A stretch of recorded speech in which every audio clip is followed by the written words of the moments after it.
ऐसा माना जाता है कि प्रभु श्री राम की रावण के ऊपर विजय प्राप्त करने के पश्चात ईश्वर की आराधना के लिए हनुमान हिमालय पर चले गए थे। वहां जाकर उन्होंने पर्वत शिलाओं पर अपने नाखून से रामायण की रचना की, जिसमें उन्होंने प्रभु श्री राम के कर्मों का उल्लेख किया था। कुछ समय उपरांत जब महर्षि वाल्मीकि हनुमान जी को अपने द्वारा रची गई रामायण दिखाने पहुंचे, तो उन्होंने हनुमान जी द्वारा रचित रामायण भी देखी। उसे देखकर वाल्मीकि तोड़े निराश हो गए, तो हनुमान ने उनसे उनकी निराशा का कारण पूछा।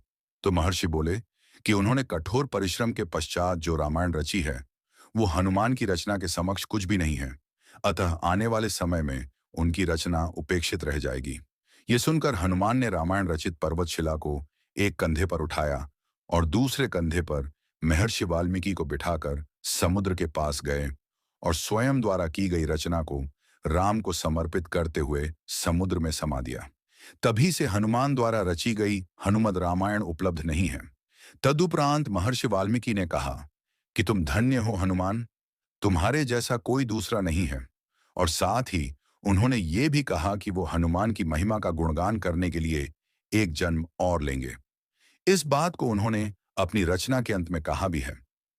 माना जाता है कि रामचरितमानस के रचयिता कवि तुलसीदास कोई और नहीं, बल्कि महर्षि वाल्मीकि का ही दूसरा अवतार थे। महाकवि तुलसीदास के समय में ही एक पटलिका को समुद्र के किनारे पाया गया, जिसे कि एक सार्वजनिक स्थल पर टांग दिया गया था, ताकि विद्यार्थी उस गूढ़ लिपि को पढ़कर उसका अर्थ निकाल सकें।